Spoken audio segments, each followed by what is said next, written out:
Married at First Sight season 18 matchmaking special Chicago. We are back for another season. So the Chicago experts are Pastor Cow, Dr. Pepper, and Dr. Pia, who is very, very pregnant at the moment, by the way. This season was taped about a year or so ago, so she didn't have a pregnant belly during the season. Anyway, as usual, they started by showing us glimpses of their alleged process of picking folks. Come on now, we know they don't make the final decisions while the experts are sitting at the table with the cameras rolling. We know that's made in a dark room somewhere with producers involved.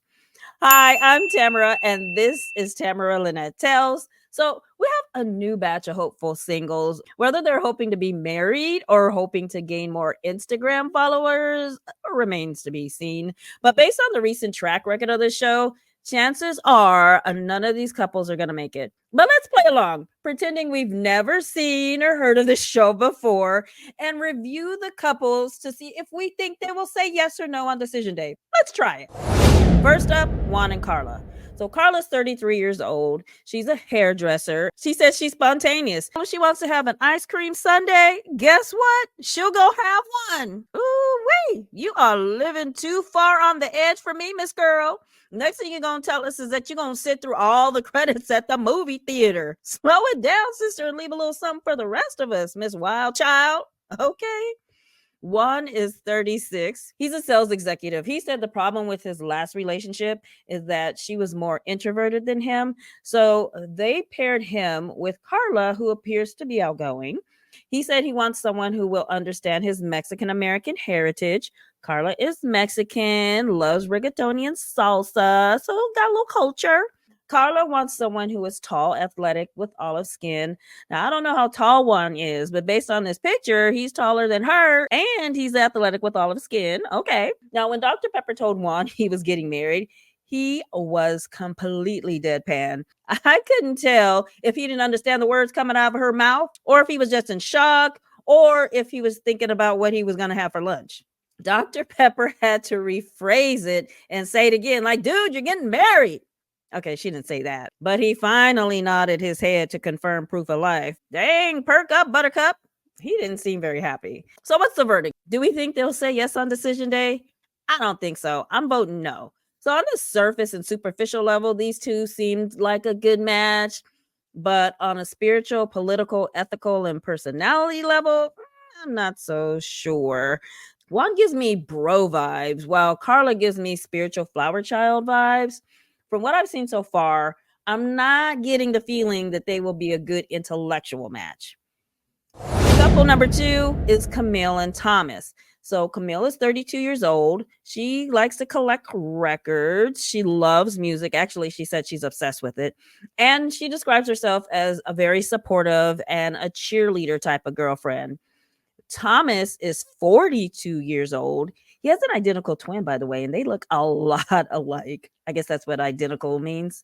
Anyway, Thomas says he usually dates women who are kind, gentle, nurturing, and very supportive.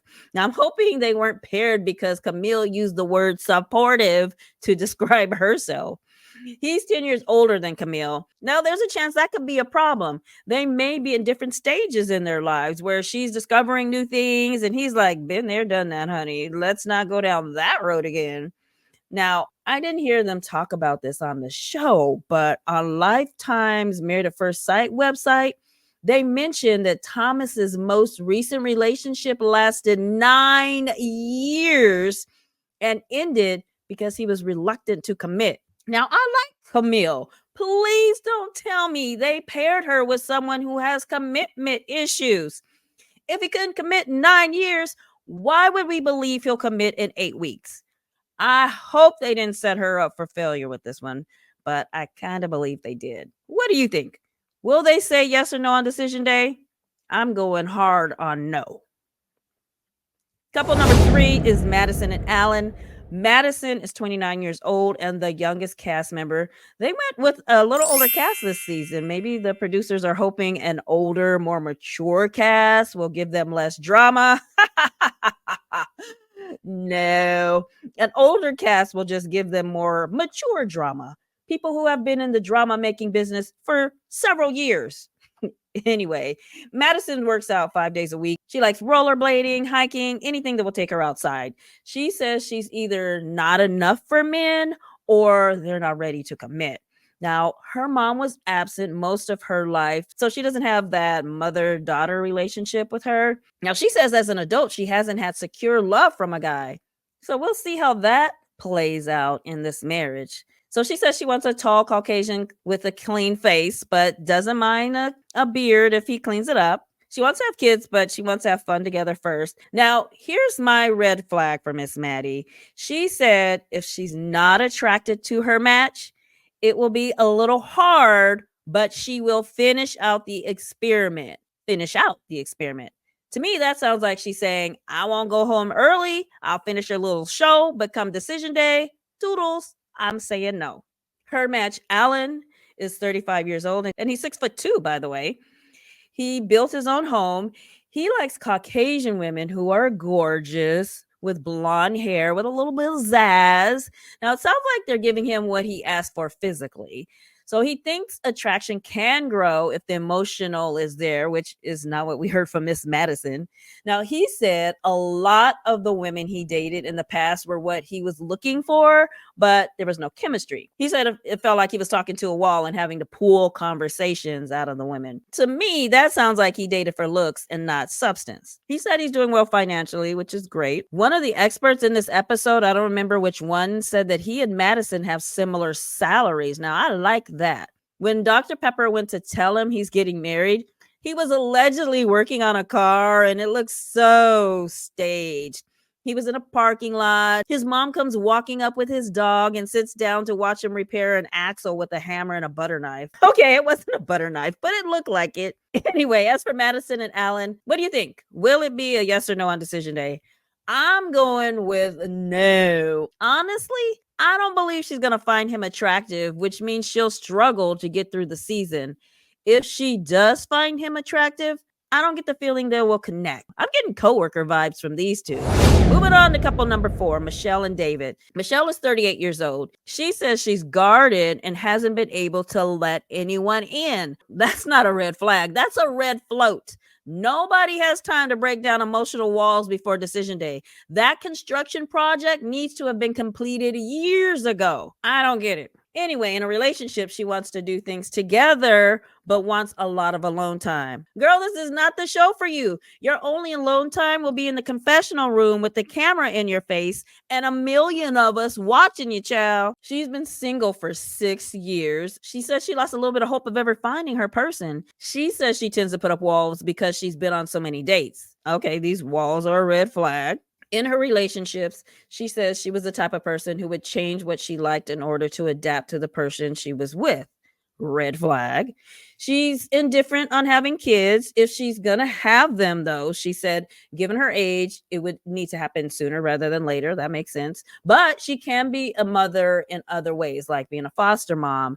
And I do love that about her because there are so many kids out there that need a home. Now, in terms of looks, she likes someone who's a little edgy, not too vanilla, a couple of tattoos, like a light-skinned black guy, beard, well-dressed. Okay, so I have to give it to him. I think they kind of nailed it in terms of giving her what she was looking for physically, at least. Now, David is 35 years old.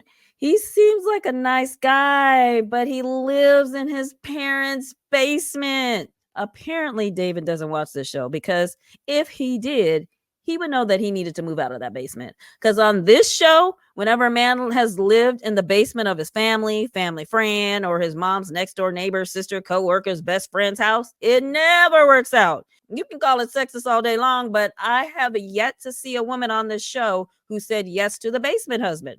Now, David said he lives down there because he doesn't want to spend money on a place if he doesn't have to. David, you have to. If you want to hear yes on decision day from this show, my friend, you have to move. He has 2 jobs and a car and claims he can take care of a wife. Now, on the other hand, his parents think he needs a very independent woman who's willing to do things on her own. Well, he's definitely getting that with Michelle because it sounds like she wants to leave him on the back burner a lot in this marriage, being that she wants to spend a lot of time alone. So, like Michelle, he's okay with not having kids. He's cool with traveling instead. So, they did match him good when it comes to kids. That doesn't always happen. So, all right. So, what's your verdict? Do you think they'll make it past decision day? My answer is a big fat no. I don't believe David living in the basement will be as big as a problem as Michelle's being too guarded will be. If she hasn't done enough work on her issues, those issues are going to wreak havoc in this marriage. And finally, couple number 5, Emem and Chi-Chi. I'm sorry, I can't pronounce this man's name, so I'm going to give him the nickname of Chi-Chi. Emem is 34. She says she hasn't been in a relationship in 3 years where someone cared about her. Now, I don't know if that means she was in non-caring relationships in the meantime or single. That wasn't clear. Anyway, she doesn't have a race preference, but he needs to be someone who actively dates Black women. Okay, I see you, girl. You want someone who knows what's up and not trying to discover the Black experience as he goes. I get it. Nice, strong man with a good physique, clean cut, beard is okay. Now, Dr. Pia had jokes when she told Emem she's getting married.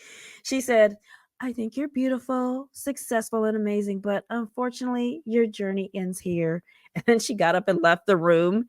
Then a few minutes later, she came back in with champagne and was like, girl, I was just playing with you. Em was so excited. She jumped up and down. This was the most excited reaction of this episode. Now, Chi-Chi is 41 years old. I told you in my first video about season 18 that he applied to be on this show in Houston, and he seems to have made it pretty far, but obviously didn't get matched in the end. Now, the fact that he's applied twice to be on the show, I'm not sure it's a good or bad thing yet. Time will tell. He's a Mason and says he can be both extroverted and introverted. Now, I wonder how that's going to play out in a relationship. He says he's looking for a Black woman who is a mix of Kelly Rowland, Michelle Obama, slim, thick, naturally beautiful, and extroverted. Once again, I think they nailed it with the looks. I think Em is very much a Kelly Rowland type, and she seems to be extroverted from what I can tell so far. So after going through this long, crazy process, not once, but 2 times, when he finally found out that he actually made it to be on the show, he didn't even seem excited. It's like a friend told him that the grocery store is running a sale on canned peaches. So he's like, okay, let's go. Chi-Chi, I'm going to need a little more enthusiasm out of you, sir. So what's your verdict? Do you think these two will make it? I say maybe. Other than the fact that Chi-Chi has applied to be on the show twice, I don't see any glaring red flags yet. There may be some potential here. I think this might be the couple to watch. So how'd you do? What does your scorecard look like? Let me know in the comments. And are you planning to watch this season? If not, don't worry. I'll be filling you in on the cliff notes over here. In the meantime, that's all I have for now. Thanks for hanging out with me, and I'll see you in my next video.